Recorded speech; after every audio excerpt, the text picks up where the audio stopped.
아이온큐, 이 양자 컴퓨터 스타트업에 대한 한국 투자자들의 관심은 정말 어마어마한데요. 미국 기업 순위로는 2000위도 안 되는데 2022년 한국인의 순매수 미국 주식 종목에는 당당히 5위를 차지했죠. 그리고 그 중심에는 이 사람이 있습니다. 바로 아이온큐의 CTO 김정상 교수입니다. 한국인인 김정상 듀크대학교 교수는 크리스 멀로 메릴랜드 대학교 교수와 2015년 아이온큐를 설립했죠. 우리가 마블 영화 보면서 양자역학이 뭐다 찾아보고 있을 때 이 사람은 양자 컴퓨터를 만든 거지. 양자 컴퓨터 개발이라는 매우 특수한 사업을 영위하는 만큼 중요한 건 기술자의 능력이겠죠. 그리고 이 능력이 기업 가치에 직접적인 영향을 미칩니다. 그렇다면 아이온큐의 CTO이자 한국인인 이 김정상 교수가 어떤 인물일지, 어느 정도 되는 인물일지 객관적으로 알아보려고 합니다. 일단 이 사람이 어떤 사람이다를 볼 때 살펴보는 객관적인 지표가 있잖아요. 바로 MBTI.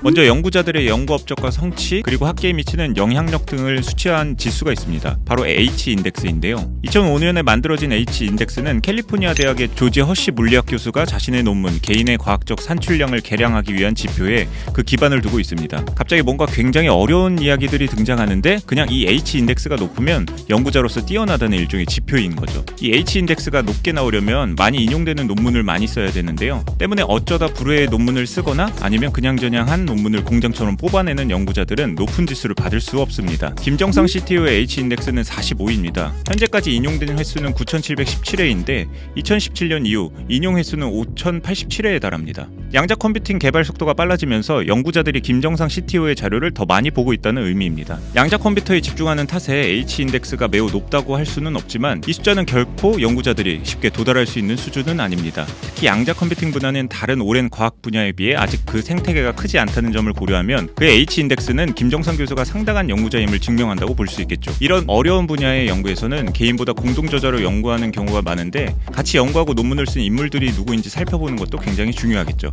한마디로 끼리끼리 논문을 쓴다는 거지. 김정상 CTO와 함께 연구하고 논문을 쓴 인물들은 이런 사람들입니다. 이쪽에서는 대단한 사람들끼리만 논다는 거죠. 1999년 2월 27일에 흥미로운 기사가 있는데요. 이 기사에 따르면 미국 스탠버드 대학교에서 박사학위를 준비 중인 재미 유학생 김정상 씨가 양자정보 처리 기술의 핵심 장치인 단일광자 빔 발생 장치를 세계 최초로 개발하는 데 성공했다고 합니다. 네이처에 이 단일광자 빔 발생 장치에 대한 논문을 발표했다는 내용도 기사에 포함되어 있고요. 이어 김정상 CTO에 대한 이력도 짧게 실렸는데요. 내용은 아래와 같습니다. 현재 양자 컴퓨팅 산업을 이끄는 두 국가는 미국과 중국인데요. 특히 미국은 이미 1995년부터 정부 주도의 연구 개발을 시작한 것으로 알려졌습니다. 양자 컴퓨팅은 1980년 물리학자 폴 베니우프가 튜링 기계의 양자역학 모델을 제안하면서 시작되었는데요. 1998년이 되어서야 계산을 수행할 수 있는 최초의 2큐비트 양자 컴퓨터가 탄생했습니다. 그런데 김정상 CTO가 양자 관련 논문을 네이처에 실은 때는 1999년입니다. 사실상 그는 양자 컴퓨팅 개발의 시작점이 서 있었던 거죠. 그리고 그가 몸담고 있는 듀크 대학교는 양자 컴퓨팅 분야에 있어서 가장 앞선 기관으로 꼽히는 곳입니다. 앞선 미국의 양자 컴퓨팅 생태계와 김정상 CTO의 오랜 그리고 탁월한 능력, 그리고 개화되는 양자 컴퓨팅 섹터 등의 삼박자가 나름 조화로워 보이는데요. 언제 잭팟이 터질지 예견하기는 무척 어렵습니다만 반도체 그리고 기술 섹터 투자자라면 이 아이온큐의 행보를 지켜볼 필요가 있지 않을까요?